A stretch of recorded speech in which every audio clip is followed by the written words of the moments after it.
What's up guys, welcome back to another video. Hope you're all doing well today. Today we are carrying on our journey to complete all of these 2023 Supercross track maps. In the last video I done on this, I done tracks 4, 5 and 6. Today I'm going to be doing 7, 9 and 10. You did hear that right. No 8 in there because Eric's, who released these tracks, he couldn't actually fit number 8 on there where it's such a big track. And he's released the second batch of these that starts from number 10. So I'm going to do round 7 and 9, which are on here, and then I'm going to do round 10, which is on his new one. So I'm going to stick to 3 a video as much as I can, and then we'll see how they go. So first and foremost, round numero 7. Apparently the scaling of the rest of these is a lot more on the tame / smaller side than the original ones. He did mention in the comments on my last video that he was experimenting with scaling on some of those last ones, which is why they were a bit weird and wonderful.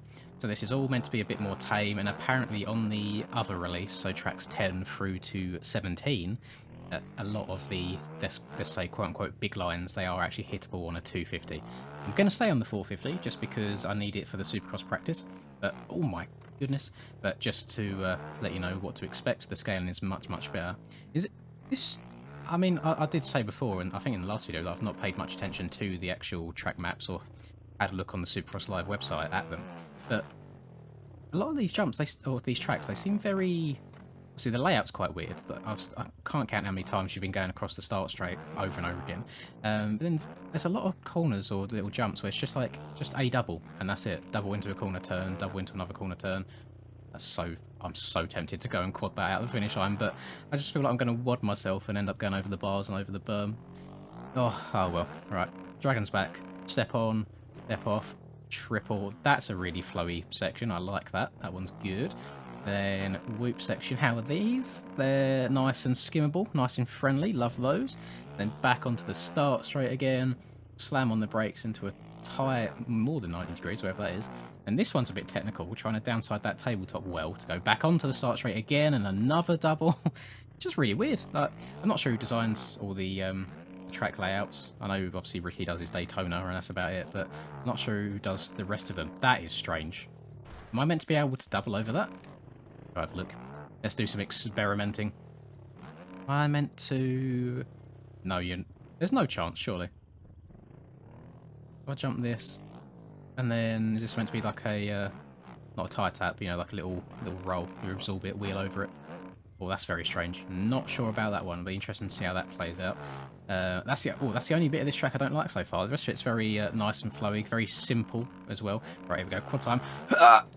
Oh, that was so much easier than that was so much easier than I made it out to be. I don't know. What am I doing these days? Right, up here, tyre tap, bra, over that. Little wheelie in completely the wrong gear. Should not be in 4th gear there. Bogging the life out of me. And I did have, I had someone comment before actually on one of my Soupy videos saying that they feel like I should use 4th gear more. My reason being is I feel like as soon as I shift up into 4th, even though it sounds like you're getting drive and traction, you are bogging more than you're moving.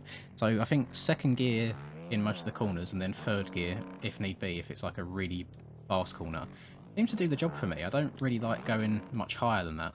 This is such a weird section. Can I step over? No, just step on, off. I'm guessing you can trip all the way out if you do it smoothly. Can't work that one out, I'm afraid. Here we go, let's try and quad in this again. We'll come up a little bit short. Don't tap the front end. I use this as like a wall ride. That's quite nice. That's quite sexual. Jump here. This berm's very small. Up and over this one. Step on, off. Triple again into the corner. I think the actual jumps themselves are built really nicely. There's no horrible kicks. The transitions between each jump and the landing are nice. You don't get any like weird front end tucks if you barely over jump something, which is always a plus in my books because Perboso physics can go to hell, go eat shit and die. And double into here. I want to hit this next rhythm section cleanly just once. I'm going over the bars, aren't I? Save it! Oh god, that was so close. What if I scumbag it, go all the way over here, triple... Oh, no. No. I don't know if I can do this one. I don't know if I can do this one at all. Let me turn around, I'll try it again. I don't know, I think like I'm scumbagging as well, because I'm technically riding where the bow should be. Yeah, like up here where the bow should be. Triple! Right, yes! Quad! Oh, there we go. That was nice. I mean, I didn't actually go over the bale markings, I don't think. So I'll take that as a dub. But yeah, there's round number 7 done and dusted. Quite nice. Just that one section that's a little bit on the tricky side. Let's quickly blast over to here because this is round numero 9. I'm going to set my track marker when I get here as well. How does this work? I'm going to set my marker here. Just a double. No, it's a triple before the finish line. Okay, let me spin it around. Maybe... Oh, that is a big triple, actually. Can I get this from here? Oh, yeah, he's built that jump up nicely.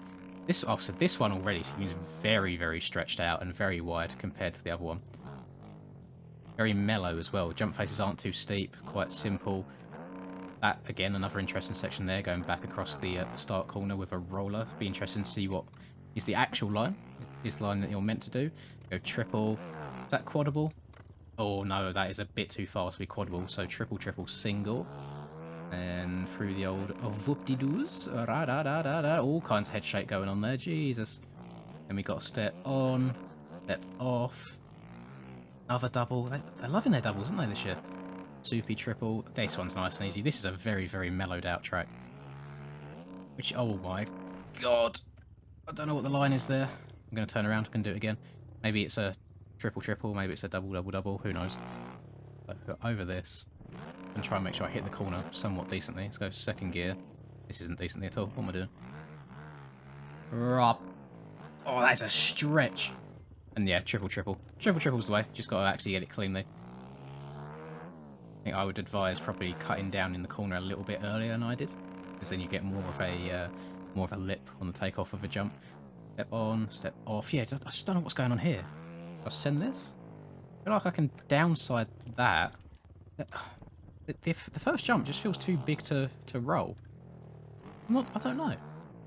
Really, it's strange that this has been the case on the last 2 tracks. So over that double. That double feels too small. Then I feel like I'm just taking like the slowest rhythm through here possible. No, I don't. It's very, very weird. Very peculiar. I'm gonna send it and try. No, not even close. There's no chance you're quadding that. Maybe you can quad in and triple out, but you're definitely not going triple in and quadding out. That is not the move. And then looking to the side, that quad in is absolutely ridiculous as well. So triple, single for me in that section. Be interesting to see what the big boys do IRL. I guarantee that someone's going to quad that. Might not be a race line, it might be one of them put it out of the bag once for qualifying lines, but there'd be no problemo. Double there. Oh, I forgot. This is the triple section. What am I doing?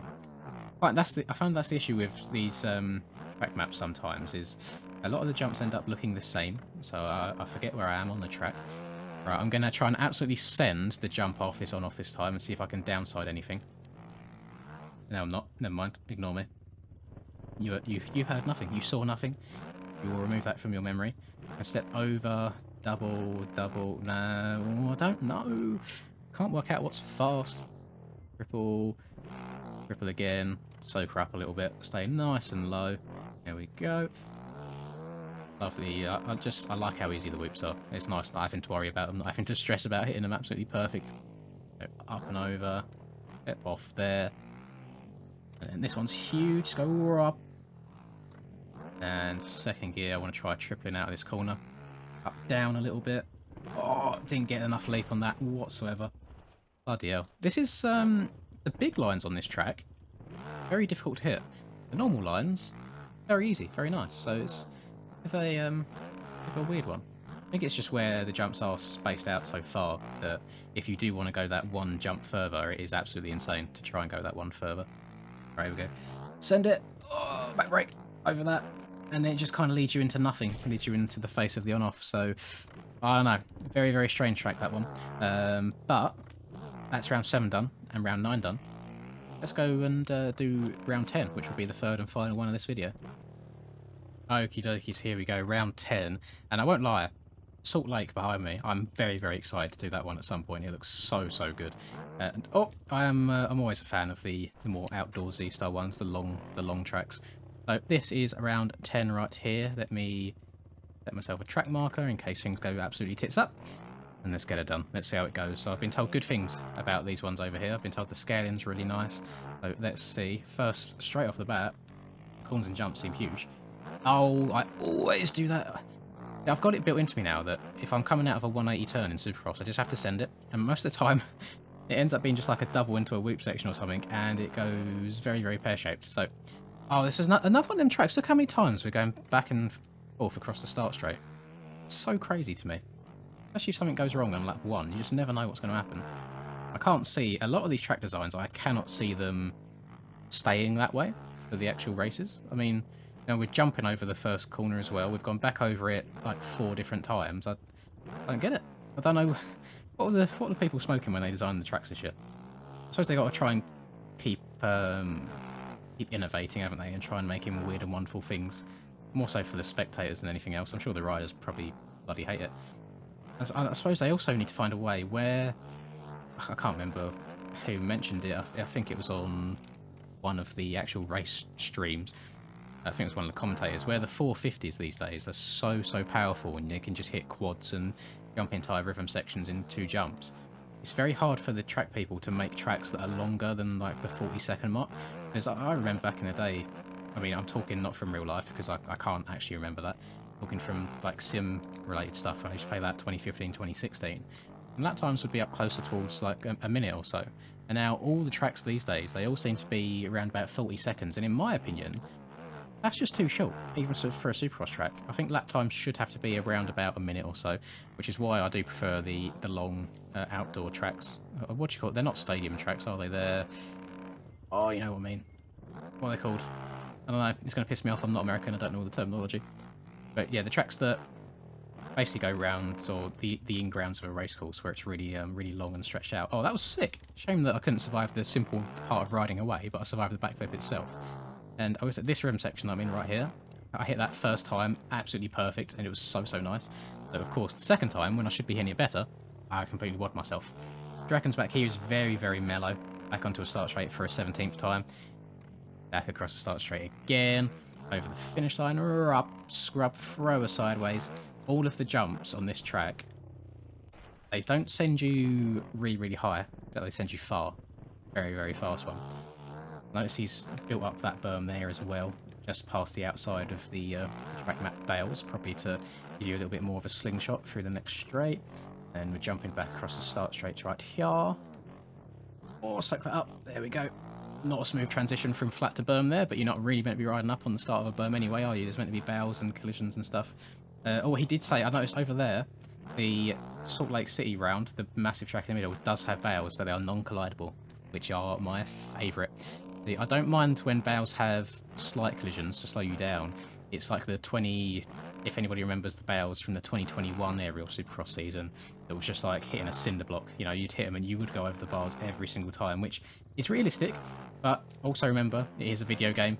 Sometimes you have to try and like dodge people or bikes flying everywhere. You might have to try and rejoin the track after being sent flying off from contact.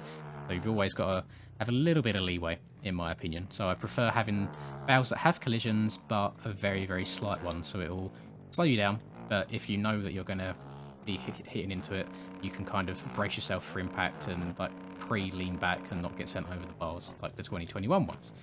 I'm hoping that the 2023 season will be more of the same. I think I saw confirmation the other day that there's going to be no rebuilt ruts this year. So I'm guessing that's just based off the fact that the Beta 18 road that's been worked on is a lot more usable. And I did see someone, so I mentioned this in a video before, about being excited for the Beta 18 road. I did see a fair comment from someone saying that like the individual ruts are nice and good, but what if they feel like you're riding on concrete and there's no give in them, which I kind of think might be the case. But that's the case that we've got now. You know, we're riding on a hard object. Like there's no give in the terrain that we're already riding on, even in pre-made ruts. So I can't see it really being that much of a difference.